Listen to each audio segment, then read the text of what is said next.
Bonjour à tous et bienvenue sur le CYP Talk pour ceux qui écoutent en podcast et sinon bienvenue sur les fous d'astro pour ceux qui regardent cette vidéo. J'ai décidé, alors peut-être pas pour toutes, en ce moment j'ai un petit peu du mal à savoir comment je veux le faire, exactement ce que je veux faire, etc.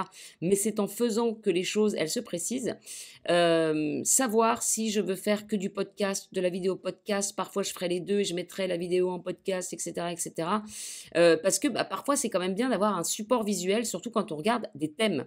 Et puis moi, je sais que si je peux tomber sur des vidéos où j'ai le thème sous les yeux pour faire l'analyse du thème en même temps, c'est chouette. Et puis il y a des gens aussi qui s'intéressent pas trop à l'astrologie en elle-même, mais qui aiment bien écouter ou savoir ce qui se dit au niveau de l'astrologie.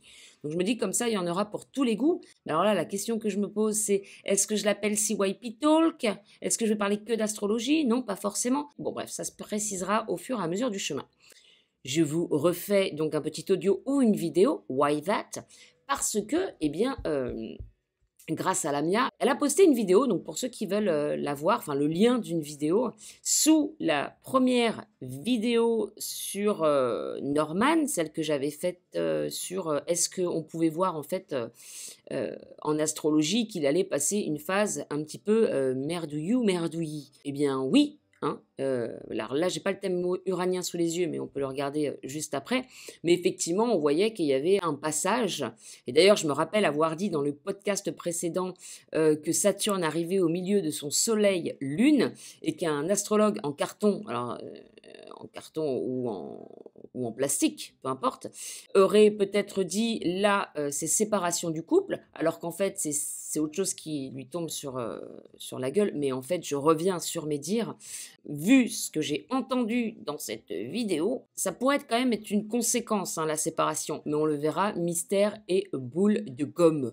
Boule de gomme. Voilà. On verra si effectivement il y a une séparation à la suite de ce qui lui arrive. Mais on voyait également Chronos, Vénus, et là ça parle. Alors comme je dis du grand amour, mais en tout cas Vénus qui prend une grande importance. Donc à quel niveau? Bon, je crois qu'on le voit. Et en fait, donc Lamia a posté une vidéo qui est quand même assez surprenante, avec plein de témoignages envers Norman.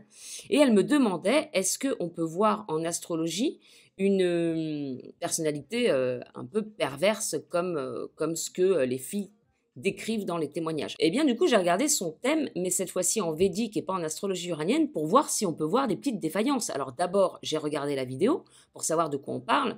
Donc si vous n'avez pas visionné, il y a des témoignages de Nana. Et effectivement, ce serait peut-être pas, voilà, c'est pas des comportements super sympatoches envers les femmes. Il peut y avoir quand même un petit côté manipulateur, pervers, ouais, effectivement. Mais nous ne sommes pas ici pour juger. D'accord? Voilà. Donc on ne juge pas. Je veux juste voir si potentiellement on peut voir ce genre de choses dans son thème. Et je le répète, je suis toujours en phase d'apprentissage et de toute façon, je le dirai encore dans 10 ans, je suis en phase d'apprentissage en astrologie parce que je pense qu'on a toujours à apprendre. Donc en fait, si cette personne, si les filles qui témoignent, si Norman n'est pas du tout pervers et que les filles qui témoignent sont menteuses, alors que je vous dis que son thème est quand même un petit peu bizarroïde, eh bien, vous mettrez ça sur le compte de, de mon manque de connaissances en astrologie védique. Voilà. Il faut toujours se couvrir sur des trucs comme ça, c'est important. Alors, qu'est-ce qu'on voit? Donc en fait, je me suis dit, je vais partir un peu dans ce sens-là et puis voir ce qu'on a dans son thème. Ascendant en taureau. D'accord, c'est bien. Et Mars à l'ascendant, très proche de l'ascendant, comme on peut le voir, on a 10 degrés et 12 degrés pour Mars. Alors, Mars ascendant, c'est une personnalité quand même martienne, c'est une personnalité plutôt active, n'est-ce pas? Et de quoi parle Mars? Eh bien, ça parle également d'entreprise, hein, l'entrepreneuriat, enfin je veux dire c'est la planète maître du bélier, donc on a cette indépendance, le fait d'entreprendre, le fait d'être actif, le fait d'engendrer certaines choses, etc. Mais ça parle aussi de sexualité, la planète Mars. Donc on peut se dire, c'est une personne entreprenante et peut-être, ma foi, un petit peu sexuelle. Bon, Après, rien de bien, enfin, je veux dire, je connais plein de personnes avec Mars à l'ascendant, et on peut remarquer parfois ces petits côtés-là, ou pas. Voilà, rien de maléfique ici. Mars ascendant, on peut aussi avoir des petites blessures, des petites choses comme ça, c'est ce que représente Mars, les accidents. Ok, mais c'est pas ça qu'on regarde, je vais pas faire tout le thème ici. Ensuite, enfin plutôt sur quoi on va se diriger, voilà, c'est surtout son Mercure, sa façon en fait de penser, de fonctionner. Mercure est ici en poisson en chute. Quand une planète est en chute, ça veut dire qu'elle a du mal, en fait. Elle est dans une maison qui n'est pas la sienne, où elle se sent mal à l'aise. Donc, quelqu'un qui se sent mal à l'aise chez quelqu'un, eh ben, il va avoir un petit peu du mal à se défendre. Il va être comme si, il va un peu se sentir, il n'aura pas la répartie, il n'aura pas toutes ses compétences. Voilà. Donc, Mercure, normalement, il est fait pour fonctionner, il est fait pour communiquer. Donc, justement, dans ce côté-là, ça peut amener des artistes parce qu'ils ont beaucoup d'imagination. Avec un Mercure en poisson, ça ne m'étonne pas qu'ils puissent avoir tout plein d'idées pour raconter des histoires. En revanche, in revenges, Mercure, il est où Mercure? Où est-ce qu'il habite? Dans le poisson. Et le poisson, il a comme gouverneur Jupiter. Jupiter. Je le fais aussi pour les anglophones, on ne sait jamais. Donc, Jupiter, il est maître de 11, d'accord? Donc là où il se trouve, il est maître du poisson, donc il est maître de la maison 11. La maison 11, c'est les fruits du travail, c'est les projets, les groupes, les communautés, les réseaux et également la notoriété. Et on va voir qu'en ce moment, il est en période de Jupiter. La notoriété et tac, tac, tac, tic, touc, est maître de 8. Et maître de 8. Et c'est là où le bas blesse. Ça veut dire que Mercure, il est logé chez Jupiter, à côté de Jupiter, et lui, il ne peut pas se défendre. Donc, on pourrait voir finalement Mercure dans une salle avec un mec, Jupiter, pervers narcissique manipulateur. Imaginons, hein, juste une petite, on s'imagine des personnages, comme je le faisais au début sur les fous d'astro, là, je faisais une sorte de BD. Ben voilà. Donc là, Mercure, il est là, comme ça, dans un environnement. Alors 11, ça va, parce que c'est plutôt le public, etc. Mais accompagné quand même de Jupiter, maître de 8, donc la maison du Scorpion. J'adore le Scorpion. Si vous êtes Scorpion, je le dis, moi j'adore le Scorpion. Ce n'est pas du tout une critique que je fais, parce qu'on dit toujours ah oui les Scorpions, ta ta ta ta ta ta. Moi j'aime beaucoup le Scorpion parce que quand on a les côtés positifs du Scorpion, eh ben, c'est vraiment la recherche, la profondeur. Le fait aussi, alors on aime ou on n'aime pas, mais le fait de se transformer constamment, le fait de vivre des crises, mais pour toujours plus de conscience, en tout cas je le vois comme ça. C'est aussi le fait de s'intéresser à tout ce qui est caché, à l'occulte, toutes ces choses-là, voilà, à tout ce qui est inconscient, la psychologie. Mais le Scorpion, dans le côté négatif du signe, c'est le pouvoir, c'est la manipulation, c'est l'argent des autres, hein, surtout le fait de. Alors, est-ce que je veux dire, ça peut ne pas être que négatif, hein, le fait de parler d'argent, ça peut être par exemple les entreprises. Quand on développe son entreprise en maison 7, on arrive en maison 8 et là on est vraiment dans le business et effectivement on peut acquérir de l'argent. Ça va être aussi les profondeurs, là je pense aussi au couple parce que je parlais de la maison 7, mais la maison 7 c'est le couple. Et bien quand on arrive en maison 8, c'est là que les deux inconscients du couple se confrontent. C'est là d'ailleurs qu'on peut avoir des petits soucis parce qu'on se rend compte que finalement, alors je crois que c'est Luc Biget qui dit ça, on n'est plus deux dans le couple, mais on est quatre, parce que on a les deux personnalités qui se rencontrent en 7 et puis en 8, il y a les inconscients justement qui prennent un peu plus de place et c'est là où les gens se fightent parce qu'en fait, ils rencontrent leurs ombres, la maison 8.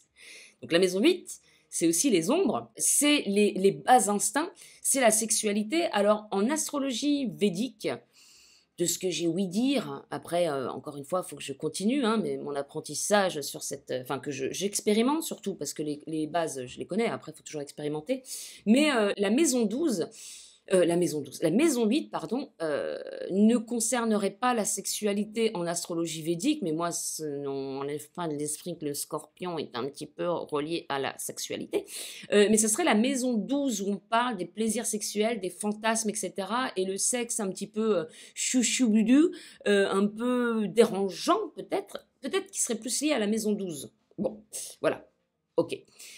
Donc, pour revenir sur la maison 8, et donc qui est associé au Scorpion, eh bien, on a autant des aspects positifs et que des aspects, mais dans toutes les énergies. Mais c'est vrai que le Scorpion, il peut aller vraiment loin. Par exemple, les criminels, il y a souvent une majorité de signes d'eau parce que c'est les émotions. Donc, quand on a des émotions un petit peu instables, et d'ailleurs, je ne voudrais pas dire, mais le Mercure, il est dans un signe d'eau aussi, hein, le poisson, qui est en plus sous la coupe de Jupiter, qui lui est maître de 8. Donc, ce qui veut dire que voilà, Mercure se fait influencer par son pote Jupiter, qui est un petit peu, soit c'est un grand maître de l'occultisme, quelqu'un un grand psychologue avec beaucoup de sagesse, évolué, etc., qui va prendre les meilleurs traits du Scorpion, soit c'est un petit clampin là comme ça qui dit viens regarde on va faire ceci, viens on va la faire viens on va lui faire un coup de pute. Bon excusez-moi pour le vocabulaire, hein, je mettrai peut-être des bips ou pas, je sais pas. Et du coup bah voilà quoi, le mec il est enfermé dans une maison avec quelqu'un qui l'influence pas très sympathiquement et lui il a pas moyen forcément de raisonner ou de se dire ça c'est pas bien ce que je fais, bref il est influençable, voilà, parce qu'il est en chute. Je parle de Mercure, je ne parle pas de Norman, mais parce qu'il faut voir tout dans un thème, puis on n'est pas là pour juger quoi. Donc c'est juste pour vous dire ce qui peut se jouer un petit peu avec les planètes. Donc son esprit, sa façon de penser, ça peut être un petit peu et en plus on a Raoult. Raoult. Alors je voudrais dire quand même la conjonction Mercure-Jupiter, elle est un petit peu, on a 8 degrés, bah non, quoique 8 degrés de différence, ça marche. Non, non, c'est une conjonction. It's a conjunction. Et on a également Raoult. Raoult. Et Raoult, c'est le nœud nord. Alors en astrologie, je bois un peu parce que sinon ça va être... Non, c'est toujours chaud, ça va. Je fais attention en reposant avec le micro, ça tient sur un truc de bougie. Je fais vraiment le truc, du scotch, de la colle. Oh. On a Raoult, planète maléfique. Raoult peut parler d'obsession. Donc ici, on voit qu'il est conjoint à Jupiter, hein, à même pas à 1 degré, allez, un peu plus d'1 degré. Conjoint donc à Mercure, eh bien on pourrait s'imaginer Mercure, un petit être influençable, avec eh bien Jupiter, comme je l'ai dit, un petit peu sous les influences de la maison 8, et conjoint à Raoult, qui pourrait apporter aussi une obsession de ça. Voilà, donc ça pourrait amplifier, et d'ailleurs ça amplifie le côté de Jupiter, et Jupiter en plus est déjà lui-même un amplificateur. Donc on pourrait aussi le voir comme ça. Donc vous voyez tout ce qu'il y a quand même. Il y a quand même pas mal d'aspects qui font que, voilà, peut-être psychologiquement, bon, bah, peut y avoir des petits vices. Voilà. Qu'est-ce que je voyais d'autre? Eh bien, le soleil, je vous ai dit, en astrologie védique, apparemment, tout ce qui est fantasme, plaisir sexuel ou sexe un petit peu c'est plutôt la maison 12. Donc, ici, le soleil se trouve en maison 12. Et en fait, c'est marrant parce que, alors je ne sais pas si Norman s'intéresse à l'occulte ou à la spiritualité, à ces choses-là, parce que finalement, un soleil en maison 12 et puis un Mercure en poisson avec Jupiter conjoint maître de 8, il aurait vraiment pu être dans l'occulte. Et d'ailleurs, je reviens à ce que je disais de Mars, Hadès, ascendant, dans son thème uranien, que je peux vous montrer d'ailleurs, hein, pour ceux qui sont sur la vidéo. Hop, astrologie uranienne. Ici, ce fameux ascendant Mars Hadès. Donc, comme je vous l'ai dit, c'est aussi ça que j'ai moi dans mon thème et c'est un bon exemple. Qu'est-ce que je fais? Moi, je fais de l'astrologie. Je ne vais pas violer les jeunes filles, je fais de l'astrologie à la place. Voilà. Je plaisante, c'est sûr. Et encore une fois, j'ai rien dit, on ne juge pas, je ne sais pas ce qu'il a fait, moi, ce jeune homme. Il est drôle. Il est drôle, voilà. Alors, du coup, je me suis demandé, la petite question, c'est que je sais aussi que Blanche Gardin, que j'aime beaucoup, a son soleil en maison 8 en astrologie traditionnelle. J'ai pas regardé en védique, ni en uranien son thème d'ailleurs. Mais quand même, je me dis, les humoristes, est-ce qu'ils auraient pas... Bah, pour être humoriste, est-ce que tu n'as pas besoin d'un côté un peu bad vibe, un peu sale? Alors, c'est pas sale que j'ai envie d'utiliser comme mot, mais un peu... ouais, d'avoir cette faculté d'aller dans les bas-fonds, en fait, pour pouvoir s'en moquer et pour pouvoir être sarcastique, en fait, tout simplement. Du coup, j'ai fait ma curieuse Et je suis allée voir le thème de Blanche Gardin. Donc on peut quand même retrouver que son soleil-lune, donc il la représente elle, hein, c'est vraiment le mi-point entre son soleil et sa lune, sa partie masculine, sa partie féminine, bref, un des points vraiment central hein, du thème, qui tombe directement sur Hadès. C'est quand même rigolo. Et on a son MC qui la représente elle également, qui est à côté de Mars. Donc on a quand même un petit peu ces énergies. Hadès, ici on a Mars, et Chronos, on a vraiment le grand indépendant ou le grand original. Voilà, bon, c'est vrai qu'elle est quand même originale, Blanche Gardin, mais voilà, ça nous montrait quand même, bon ça c'est le côté très artistique, qui tombe, le Mercure, donc sa façon de penser, de communiquer, qui tombe pas loin de Hadès.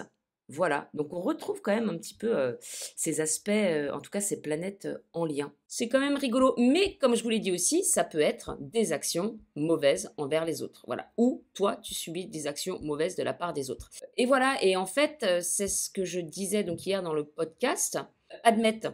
Ça aurait pu aussi être un bon archéologue ou voilà, le fait de chercher, de fouiller en lien avec la Terre. Mais il est devenu humoriste et ça, il l'a utilisé, en fait, ces aspects-là, cette conjonction, ce cluster ici, bien c'est utilisé différemment. Et c'est pour ça que c'est vachement intéressant et que j'adore étudier tout ça parce que je me dis, bah, dépendant de comment tu exprimes tes clusters ou tes planètes problématiques, et bah, forcément, tu vas laisser la porte ouverte à ce que si tu ne les utilises pas de manière positive, elles vont se matérialiser de manière négative, soit de par, je sais pas, des choses indépendamment de toi, soit venant de toi. Moi, ce que j'aimerais par la suite, en fait, c'est de voir ces aspects problématiques, bah, comment tu peux les transformer et de se dire, si tu les matérialises pas d'une façon ou d'une autre aujourd'hui, c'est elles qui vont prendre le contrôle. Donc fais attention, be careful, be careful. Ok, j'en reviens aux divisions zodiacales. Donc en fait, qu'est-ce que c'est? C'est que ça va prendre un domaine en particulier et ça va zoomer dessus. Voilà. Donc si on n'est pas très précis dans l'heure, ça peut avoir certaines différences. Et là, qu'est-ce qu'on voit? Ascendant, Soleil et Mars en Bélier. Donc Bélier, on sait que c'est, enfin on sait ou on ne sait pas, mais A pour maître Mars. Et ici, ça veut dire que le Soleil est exalté, que Mars, bah, il est en domicile, hein. Et en fait, le Soleil, donc comment c'est déjà le nom? Oh là là, je me souviens même plus, il faut absolument que je m'en mette, je l'avais tout à l'heure en plus. Quand on retrouve dans une division zodiacale le même placement, eh bien c'est que ça montre encore une puissance supplémentaire. Donc ici, ça pourrait montrer une certaine autorité, un certain ego, enfin voilà, un certain rayonnement aussi, hein, toutes les qualités du soleil, en fait, ça les renforce. Et je me rappelle plus comment ça s'appelle. Alors, c'est chiant quand vous l'avez sur le bout de la langue comme ça. Allez, allez. Et non, j'arrive pas.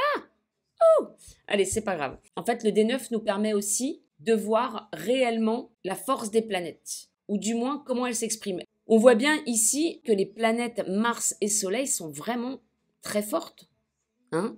Un Soleil exalté, un Mars en domicile, ça peut montrer quand même quelqu'un qui peut être très autoritaire, qui va s'imposer. Et en fait, je repense au témoignage qu'il y a eu de ces jeunes filles. Effectivement, il y a quand même enfin, le gars, il leur dit de faire certaines choses et si jamais elles le font pas, il y a du chantage derrière. Alors là, je parle pas forcément de sexualité, hein, mais aussi, où il peut y en avoir aussi. Voilà, si tu fais pas ça, je me déconnecte, ou si tu fais pas ça, je te supprime, ou ce genre de choses. Donc, il peut y avoir cette capacité à s'imposer sans vergogne. Voilà, on va le dire comme ça. Alors, je suis sûre qu'on pourra encore trouver plein de choses. Là, par exemple, les aspects de Saturne et de Ketu. Mais comme je vous ai dit, Ketu, j'ai un petit peu du mal à... Il est à 17. Bon, il peut effectivement toucher l'ascendant et Mars. Alors, quel aspect ça a? Alors, je sais que Ketu, par exemple, on peut encore être dans des choses un petit peu nébuleuses. Je crois que ça peut un petit peu s'associer à Neptune, tout ce qui est un peu mensonge, trahison. Et d'ailleurs, ça peut encore aller avec le discours qu'on a pu entendre dans les témoignages, le côté de faire un peu des entourloupes, voilà, des choses pas bien saines. Et ouais, on a ça aussi, voilà, je vais finir sur ça. Mais on a les aspects de la planète Mars, donc ce qui peut nous parler encore une fois du côté un petit peu autoritaire, du côté entreprenant, le côté sexuel. euh, bon voilà, mais aussi cet esprit d'initiative et d'entreprise dans ses projets, hein. Là, c'est parce que je focus un petit peu sur le sujet de cette vidéo qui est est-ce qu'on pourrait imaginer ça un petit peu de Norman. Jupiter, eh ben, on en revient à cette maison 8, hein, donc on envoie un aspect ici, donc c'est comme si finalement on envoyait des aspects en apportant les maisons derrière soi. Donc Jupiter, ça reste le maître de la maison 11 et de la maison 8 qui vient mettre son grain de sel dans la maison 7, la maison du partenaire. Et puis bah, Mars, qui est quand même maître de la maison 12, voilà, où il y a le soleil, maison 12, comme je vous l'ai dit, ça peut être les secrets, mais c'est pas les secrets que je vous ai dit, mais les plaisirs sexuels, les fantasmes, ce genre de choses, les pertes également, hein. Là, je vous dis encore une fois, des choses axées dans le sens de la vidéo. Et puis, bah, Raoult, voilà, qui est un aspect maléfique. Et puis, tout simplement, je ne sais même pas si je l'ai dit, ça, la maison 7 qui est quand même en scorpion. Voilà, qui est quand même en scorpion. Donc la maison 7, bon, là, elle porte aussi cette énergie-là. Je voulais quand même terminer cette vidéo en vous parlant de ces périodes planétaires parce que je trouve ça super intéressant. Donc, on voit qu'il est rentré en période de Jupiter ici en 2007.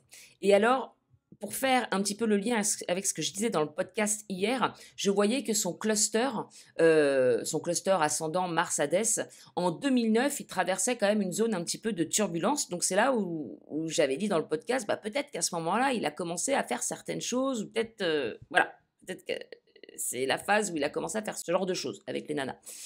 Et euh, et effectivement, en recherchant en fait sur internet hier, eh bien j'ai vu que en 2009, il avait commencé à contacter les nanas. Alors c'est peut-être avant, mais moi j'ai un peu retenu cette date.